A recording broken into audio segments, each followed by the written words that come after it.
Welcome in, Slumpbusters. It's time for episode 99 of the Slumpbuster podcast. I am your host, Ju-Ju Talk Sports, and my guest today is going to be Deji of the Baseball Connection podcast. Deji and I go through some of the biggest trades of this deadline season, including Anthony Rizzo, Joey Gallo, Nelson Cruz, Adam Frazier, and more. We also break down the season's second half. Before we get into the episode, folks, it's time to give a shout out to our partner, Caveman Coffee Co. Caveman is a fantastic single source, single origin goodness from a company with impeccable taste and ethics. The people behind it are beautiful souls, and the coffee is delicious fuel for the never-ending quest to do better, be better, love harder, and enjoy deeper. Guys, I tell you, their Nitro Cold Brew is the perfect blend of energy and refreshment in the morning. Great way to start the day. But why stop there? They have their Mammoth blends, which I highly encourage you getting. They have their hibiscus teas, which are delicious. And guys, if you use our promo code SLUMP, you get 15% off your next purchase of any of these fantastic products. cavemancoffeeco.com, promo code SLUMP. Guys, don't be a chump. Use promo code SLUMP and get yourself a case today. All right, guys, it's time for the episode 99, Baseball Connection podcast, Slumpbuster podcast, Ju-Ju, Deji. Let's get it. Let's bust the slump and let's enjoy.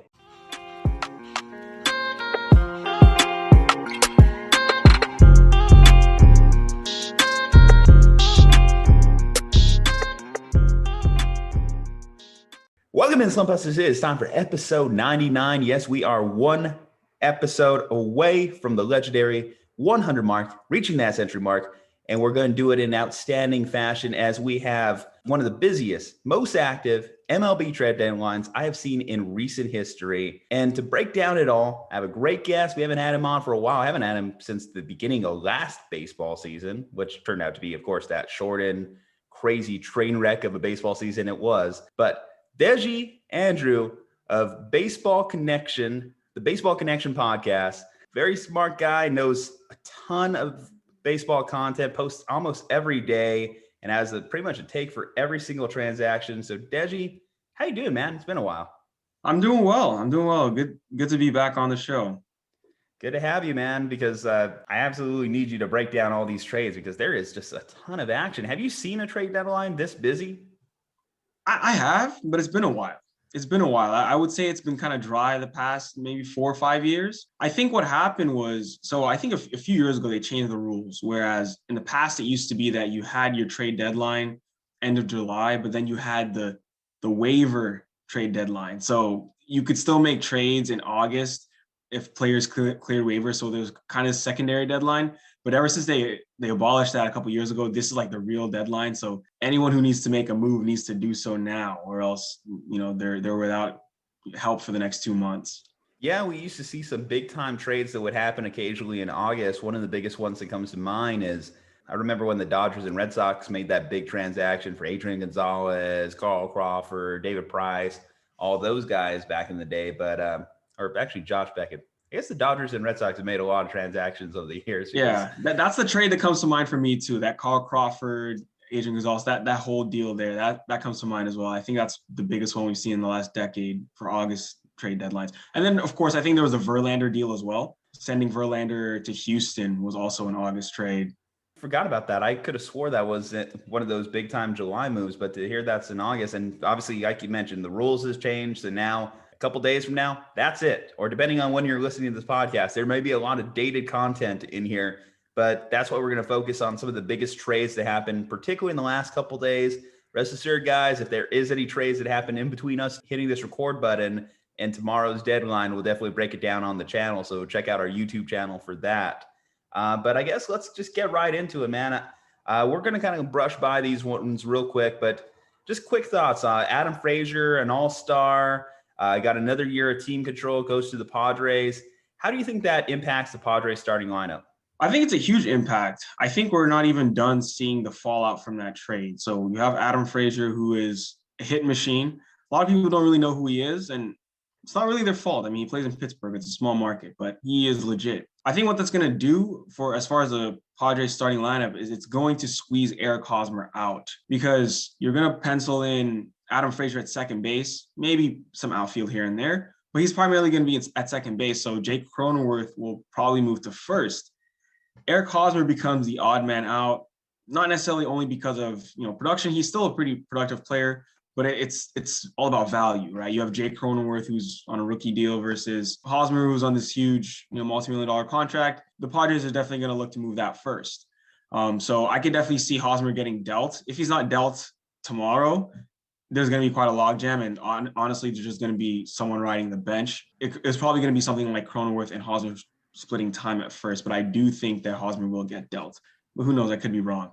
But that's what I think we're going to see with their lineup. Their outfield is pretty much still going to be what we've already seen. Trent Grisham, Will Myers, and Tommy Pham kind of splitting time with some utility player like Cronenworth. And, Ha-Seong Kim is coming off the bench for them. He's deeper in the bench now with that Adam Frazier deal. Ha-Seong Kim is only going to come off the bench in case of injury now. It's definitely a smart move by the Padres because obviously Frazier's going to be there for another year or two. So it's always more valuable when you could get a guy on another year of team control and a guy that you can always just pencil in at the top of your lineup there. Obviously, like you said, saved him from the Pittsburgh Pirates this season. So definitely a great trade for Adam Frazier and the Padres. And then another move, too, that helps to last year's AL champion. The Rays went out there, picked up Nelson Cruz, veteran bat, closing in on 20 home runs this season, pretty much a guaranteed 30 and 100 guy. What do you think about that move for the Rays? That's a great move for Tampa Bay. See, the way I broke it down is that Tampa Bay knows they're going to be in the playoffs, but you need those big bats. I mean, they went to the World Series last year. They're not a sleeper by any means, but they know what it takes to win. They lost to a Dodgers team that was just so deep. Tampa Bay has great table setters, guys that get on base. Your Brandon Lowe's, your G-Man Choice, those guys get on base. You have Austin Meadows behind them. But when you add Nelly Cruz behind Austin Meadows, that gives you that depth that you want in the postseason when they come in and bring that tough reliever in the late innings. Nelson Cruz can hit any pitching. He hasn't showed any signs of slowing down. He's 40, I don't know. He's in his 40s, and he continues to give you, like you said, that guaranteed 30 and 100. But that's a huge I think you're aging him up a little bit. I think he's only 36, man. I think he might take offense to that. Nelly? I thought he was 40. I could be wrong. God, he just feels like he's 40. I mean, 17 years in the big leagues. Yeah. I think, you start to think, oh, man, how is this guy not 40? How is he not like pushing that Tom Brady threshold? But no, completely agree with what you're saying there. I mean, you need that kind of guy with that kind of impact pop like Nelson Cruz just to put the fear of God in some pitchers as they step on the mound, because you never know what that guy's going to do. He has light tower power, and I certainly expect him to put one on the catwalk in Tampa Bay. Definitely. Okay, let's get into the biggest moves of the last couple days. So a smaller transaction, but one that definitely does have some impact in the AL East, especially because, the Blue Jays certainly need some talented left-handed pitching to go against some of their division foes, recent acquisitions. But Brad Hand is going to the Blue Jays from the Nationals. A smaller transaction, but one definitely needed in the bullpen. Brad Hand in that bullpen. What do you think for Toronto? Absolutely. So, I mean, Toronto needs bullpen help. Their lineup is fine. The rotation is pretty decent, but the bullpen has been an issue. It was actually an issue last year. It's just not been something they've been able to plug. The Nats obviously are out of it this year. So, they're going to trade Brad Hand over to Toronto. It's an exchange for a catcher named Riley Adams. So it's just some organizational depth for Washington, because, I mean, they are pretty set there with who they have. So some organizational depth from them because Yan Gomes is very capable. But at the end of the day, I like this move for Toronto. It's not really going to be what gets them to October. But if they do get to October, it's one of those moves, as starters don't go deep in games in the playoffs. 4 innings, 5, and then it's a bullpen game from there. That's where Brad Hand can shine, but Toronto just needs to get in first. Well, I alluded to it, and obviously, again, adding a talented lefty in the pen is needed when you hear the Yankees are making these kind of acquisitions. So as of about 30 minutes ago, it was brought to our attention that Anthony Rizzo, the longtime Cub, will be heading to New York, being pinstripes this year. That was preceded by yesterday, Joey Gallo, longtime Ranger, is also heading to New York. So basically the Yankees said, hey, we have a problem. We have all these powerful right-handed hitters, but we play in Yankee Stadium with that short right porch. We got to fix this. We got to get some lefty help. Let's go out there and get 2 of the biggest power-hitting lefties on the market in Anthony Rizzo and Joey Gallo. Traded a lot of prospects to get there, just to list off some of the names here. So the Cubs will be getting outfielder Kevin Alcantara, and Alex Vizcaino. The Rangers, they will be sending quite the package. So infielders Ezekiel Duran, Josh Smith, Trevor Hauver, and right-handed pitcher Glenn Otto, which headlines the prospects as this current season in the minors between AA and AAA, he has 115 plus strikeouts in just about 70 innings. It definitely has some great stuff, and the Rangers definitely need the help pitching-wise. The Yankees, what can you say about these acquisitions, Desi? Yeah, I mean, the Yankees saved their season in 24 hours. I was kind of writing their obituary a few weeks ago on my podcast talking about, yeah, no postseason baseball in the Bronx. Yes, the AL East is out of the picture for them, but that wild card is very much in play. And like you said, they knew what they had to fix, which was they had too many right-handed hitters in the lineup. It was imbalanced. Now they've gone out and they've got these two big left-handed sluggers who get on base.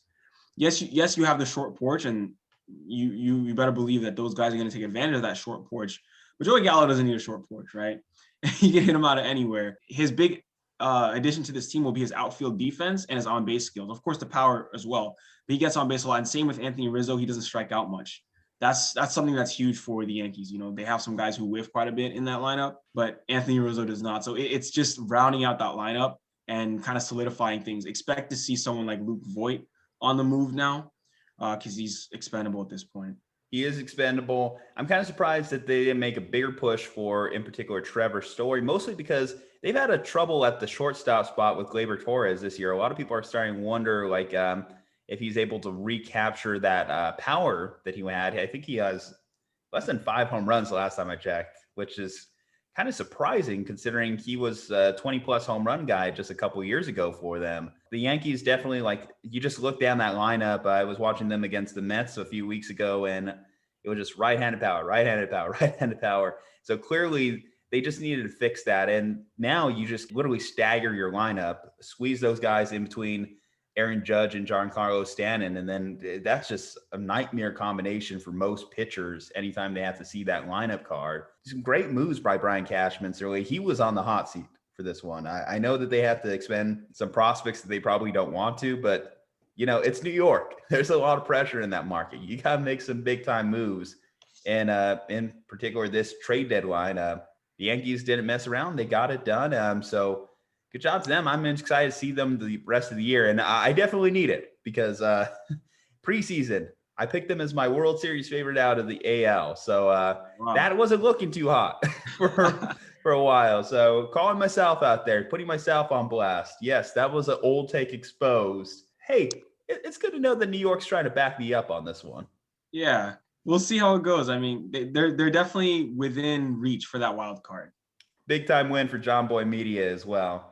Another big move, a very aggressive move and a surprising one for this organization. You don't see them typically make these types of deals. The A's will be getting Starling Marte. Comes over from the Marlins. In exchange, they will be sending over Jesus Luzardo, who was one of their top prospects a couple years ago, but has really struggled this year. In particular, he had an ERA over 6 this year in the majors. They set him down, and he's still struggling in the minors. So there is the thought, they just think that Luzardo is a broken prospect at this point, and there's no getting him back. You have to think if they're being so willing to deal him for a player that's only going to be in their uniform for a couple months now. Starling Marte, Luzardo, straight up. Do you think that this is fair value? That's been my favorite deal so far that we've seen. I think this is a great deal for both teams. You have Starling Marte, an expiring contract. You want to wash your hands of him if you're Miami. Jesus Luzardo is a guy who was a top 10 prospect in baseball just a few years ago. Yes, a lot of people say potential has a shelf life, but I'm not giving up on him. He's 23 years old, I think. Left-handed upper 90s fastball. This is someone who can be a starter in the big leagues. Mid-rotation, a 2-3 starter, I think, when he's doing well, because it's just a couple years ago we saw him when he came up at age 21. He was looking really good. Worst case scenario, he's a filthy setup guy for you in the bullpen. So I think that's a project. Jesus Luzardo is a nice project for the Marlins to work on. And the Marlins have so much organizational pitching depth now.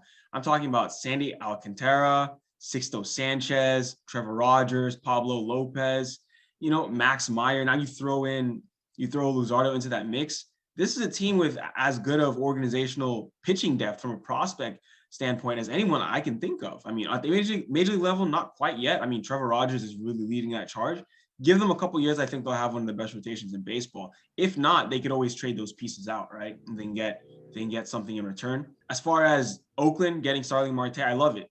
This is a guy who's been underrated his whole career, an above average hitter, 31 or something, but he still has elite sprint speed, can play legitimate center field. What this does is that it gives them, their definitive starting outfield. It's going to be Laureano, Starling Marte, and then I guess that third spot is a bit open for Oakland, but Laureano and Starling Marte will start every single day. Mark Canha will start too, but he'll see some time at DH maybe once in a while. For example, if Mitch Moreland is, they have Mitch Moreland, but he's not able to play really against left-handed pitching. That's where you might see someone like Mark Canha slide the DH or something like that. So I really like this move for both teams because this is as good of a prospect as the Marlins could have hoped for an expiring for 2 months of Starling Marte. I think that's a really good deal. Definitely a great pickup by the A's to go out there and acquire Starling Marte. As you mentioned, he's been one of the better, I guess, all-around players. He hits for average, has a little bit of pop, steals bases, good fielder. He does a little bit of everything for the A's. So good pickup for them. And then, of course, gain back a talented lefty in exchange. Like you mentioned, the Marlins do have great pitching depth, and depth does allow you the luxury of being able to be a little flexible as you move forward. Obviously, all things considered, credit to the Marlins. They've been a sneaky organization. They had to go down bottom feeders, as they were calling themselves last year. And now here they are. They're kind of rebuilding, retooling, and there may be some good things down the line in Miami. Okay, this one is not official, but it's pretty much all but done. The Dodgers, Danny Duffy, looks like that's about to happen. The Dodgers have also been in the headlines as far as their pitching rotation. Obviously, Trevor Bauer, that's a whole storyline in itself right now. Will he be back with the team at all this year? So there was a lot of pressure to fill his roster spot or fill his rotation spot in the meantime. And Danny Duffy, certainly a good way to do it, but should be noted, he is currently on the injured list. How do you think this changes the Dodgers' future moving forward? By the way, too, I got to throw it in there. Just lost the series to the Giants, so go Giants. Anyway, moving on. Absolutely, yeah. That NL West is a dogfight, the most exciting division in baseball for sure this year. The Danny Duffy move, it's good. Like you said, he's on the IL. He has a flexor strain in his throwing forearm, which is not great to hear. But the Dodgers know they're going to be playing deep into October. So, this is a long-term play for them. You want to give him, 2 months maybe if he needs or whatever to get ready. They're maybe crossing their fingers that they'll have Trevor Bauer back by then. But even if they don't, this team is so deep. People don't realize that the Dodgers have been doing this for the past 5 years. They carry like 7 pitchers, like starting pitchers, and they'll always put 2 of them in the pen, whether like this year, David Price, other years, it'll be someone like Julio Urias. And then all of a sudden, once the postseason starts, you see some of these guys like Urias starting games if they need to. Tony Gonsolin, Dustin May, he's hurt right now. But so I'm not surprised. I'm not surprised they went out and got this because I think even with the Dodgers rotation the way it is right now, they can win series. Buehler, Kershaw, Urias, Price, Gonsolin, even the kid they just called up, Josiah Gray, he might not even get that much playing time. So I'm not really worried about the Dodgers pitching. But yeah, I like the move for Danny Duffy. I mean, seeing it all come in today, it almost seemed like it was reactionary because there were reports about the Padres and Scherzer thing. We'll never know, at least not yet. But yeah, that was the first thing that came to my mind. Like, oh, were they like reactionary, like panicking? But I don't think the Dodgers would ever panic, honestly. That is definitely a negotiating strategy or a way of driving up the price around your division. When you did say the NL West has been a dogfight, it's been neck and neck. So if you hear like one of those rivals or one of those people that are chasing you in the standings is going out there and acquiring an ace, well, the only natural reaction is to go out there and acquire an ace yourself. So I am kind of curious to see what kind of trades transpire in the NL West because of the Scherzer rumors, because of the Danny Duffy acquisition, and how this impacts the division on trade deadline day. The NL Central, the Brewers, they start off in a little bit of a close fight, obviously, and then the Cubs started falling off. The Reds, they're trailing them, but I have doubts they're going to be able to catch them. Either way, they thought it was important for them to still out there and go make an acquisition. So why not acquire an all-star? Why not go out there, get a Eduardo Escobar? So he goes to Milwaukee. What do you think this does for the Brewers heading into postseason time? Do you think they can make a little bit of noise this year? I want them to. But I mean, the NL, it's going to be tough to come out of the National League.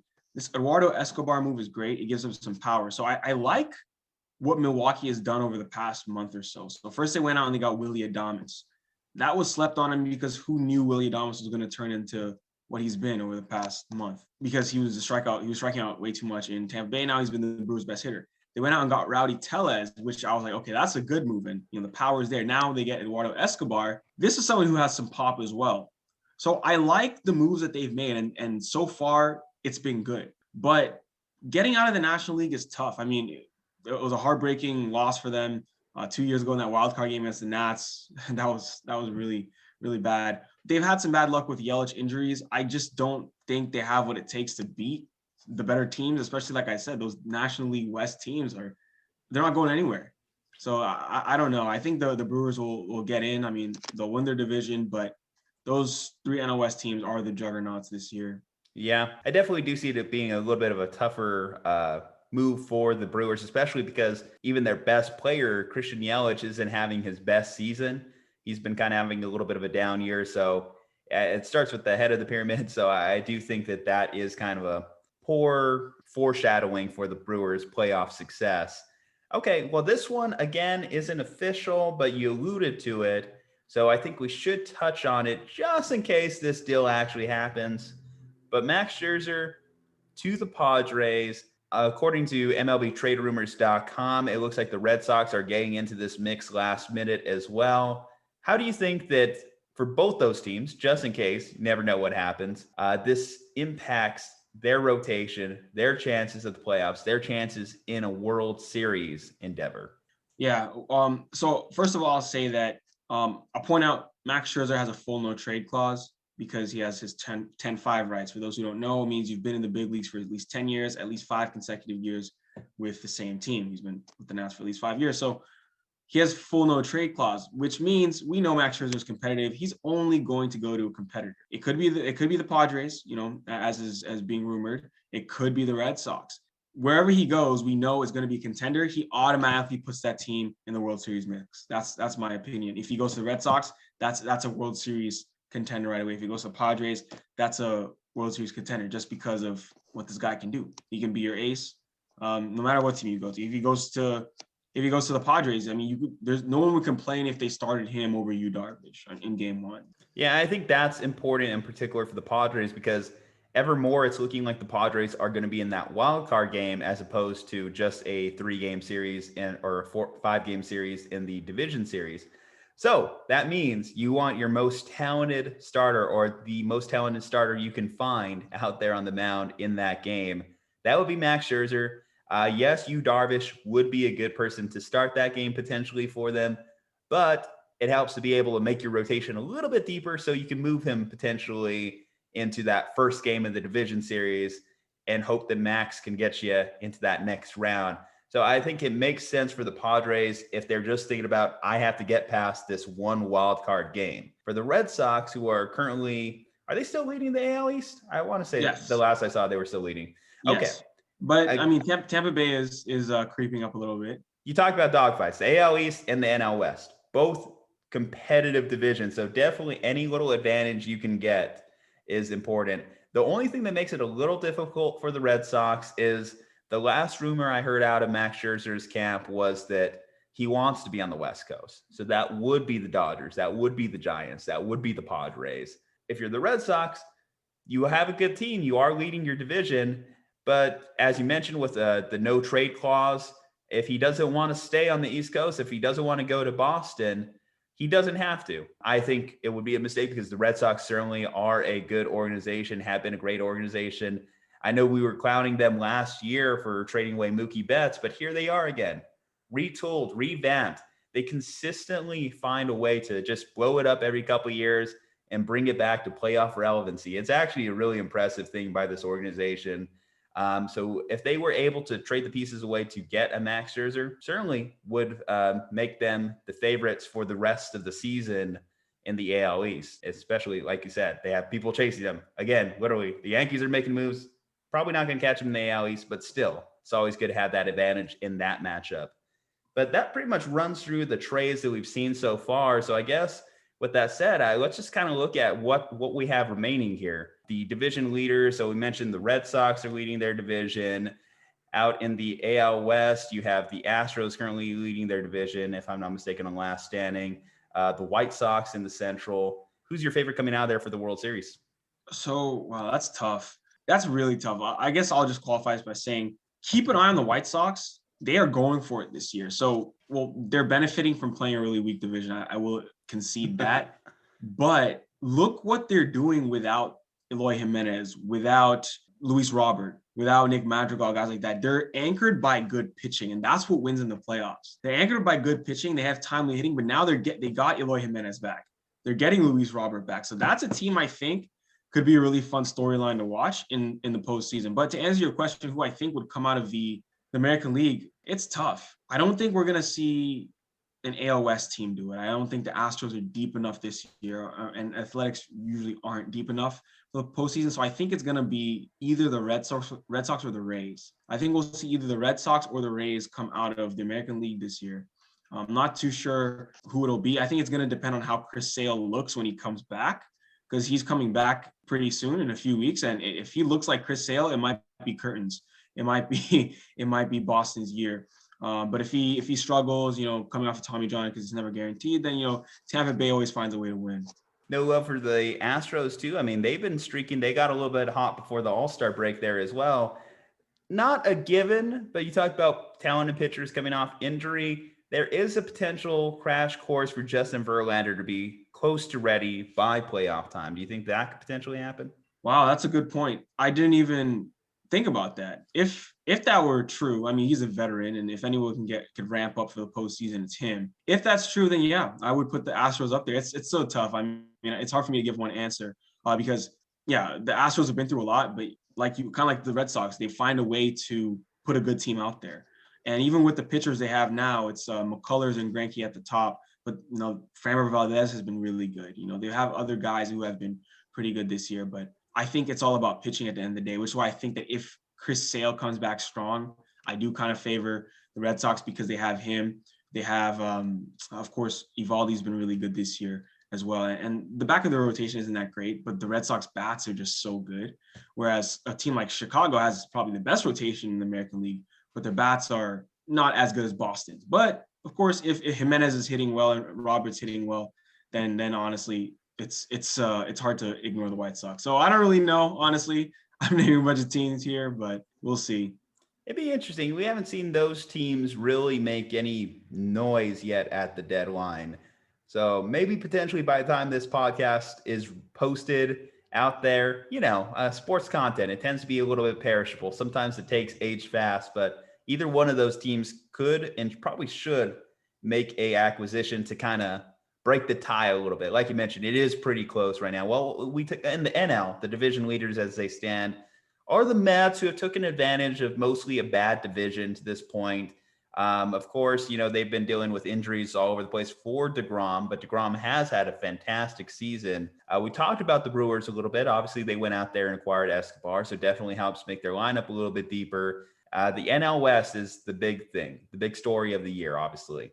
Right now, the Giants have a 3-game lead. Again, they just beat the Dodgers 5-0, so it kind of keeps that lead secure. It's been kind of pins and needles as they go. Obviously, last week they had a couple of those games come down to the 9th inning. Unbiased opinion from you, Deji. Was that a swing last week? That was absolutely a swing. You don't know what you're talking about. I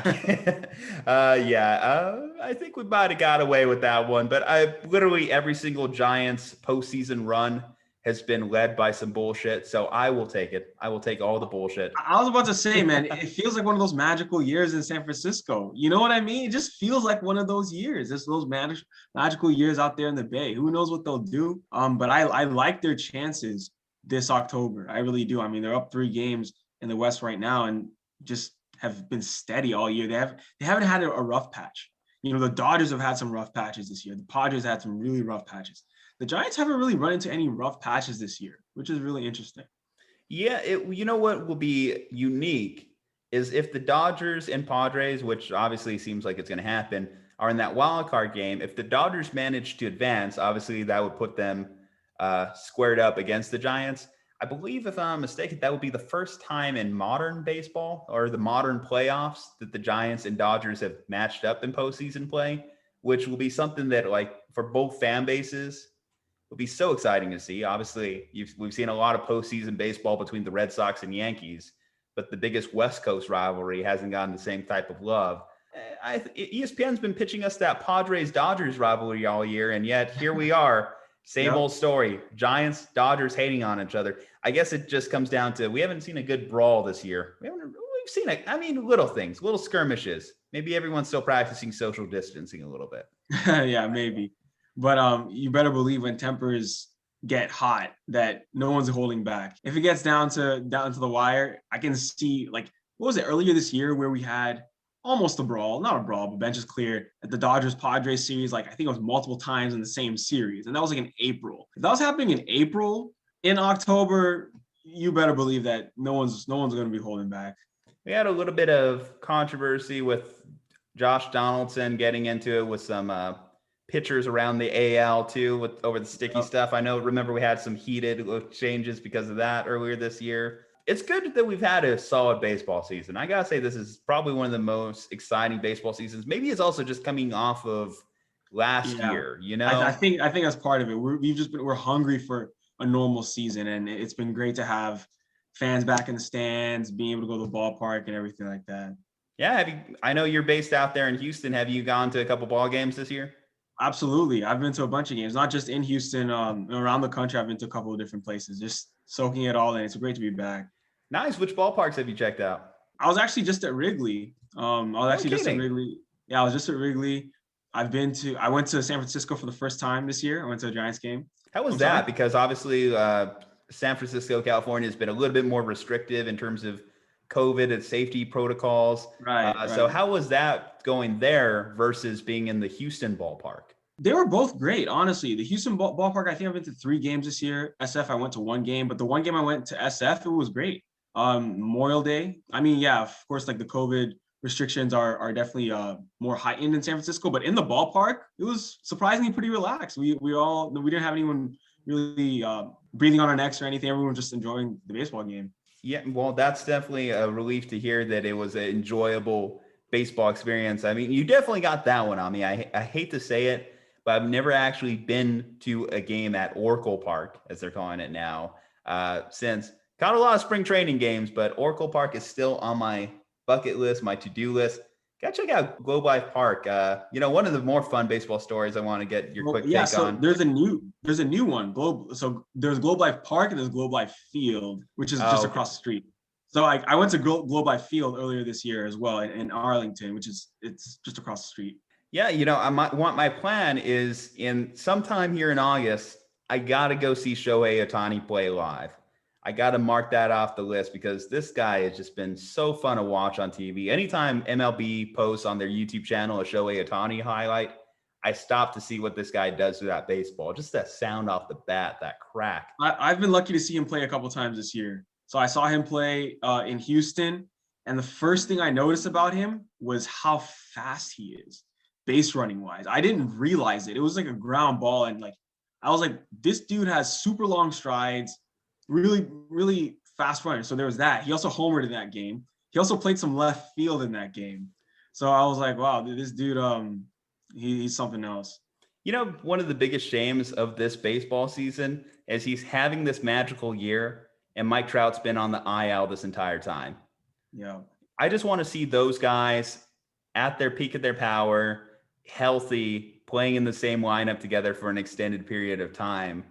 So that is definitely one of the things that's disappointing. But it's also disappointing, of course, that they're both on the Angels, which is LA's second team, doesn't get the love. The Angels have struggled to get to the playoffs.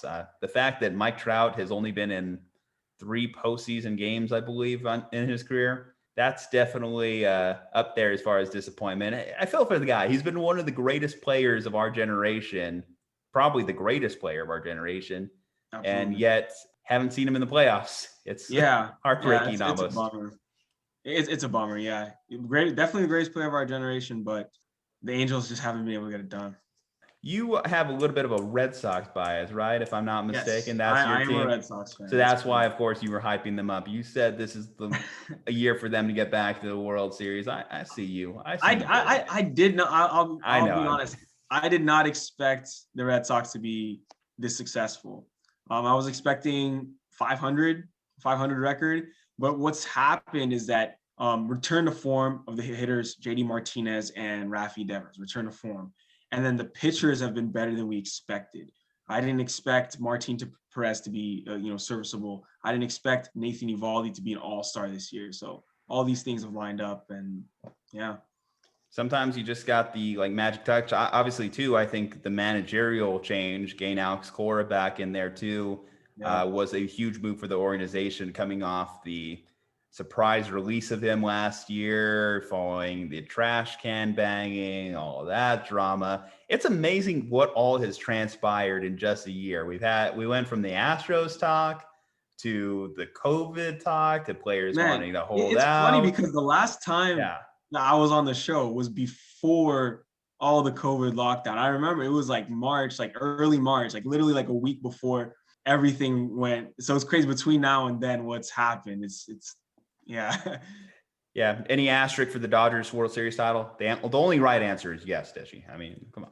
I can't. No asterisk. I mean, they deserve it. Right? Yeah. 60-game season deserve. No, I'm kidding. But no, yes. The last time we had you on, we were literally previewing last baseball season.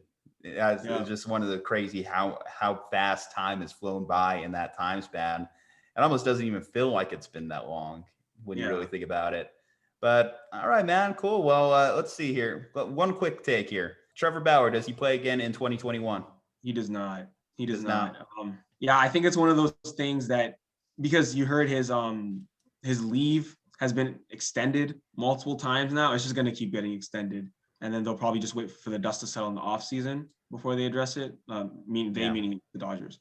That report too, of course, that his teammates don't even want him back. That is the extra discouraging when you. That's very discouraging, especially for him. Like that's a blow. Like you know you're not even wanted like by your teammates. That's something. Yeah, he was tracking to be one of the greater ambassadors of the game too, which is the probably most shocking thing of it all. Yeah. But Deji, what are you working on? What's going on with you this time around? How's Baseball Connection doing? What projects are you going? I know you post like almost daily, so I know this has been an exciting time for you. I post every day. Yeah, I post every day. I mean, the Instagram is almost every day, but there's an episode on Spotify, Apple, wherever you listen to every single day. What I'm working on is just more of the same. I mean, because here's what happened. So, I mean, I went to the daily format, like a daily episode format for Baseball Connection exactly 2 years ago. It was like late July 2019. So I did the rest of that season.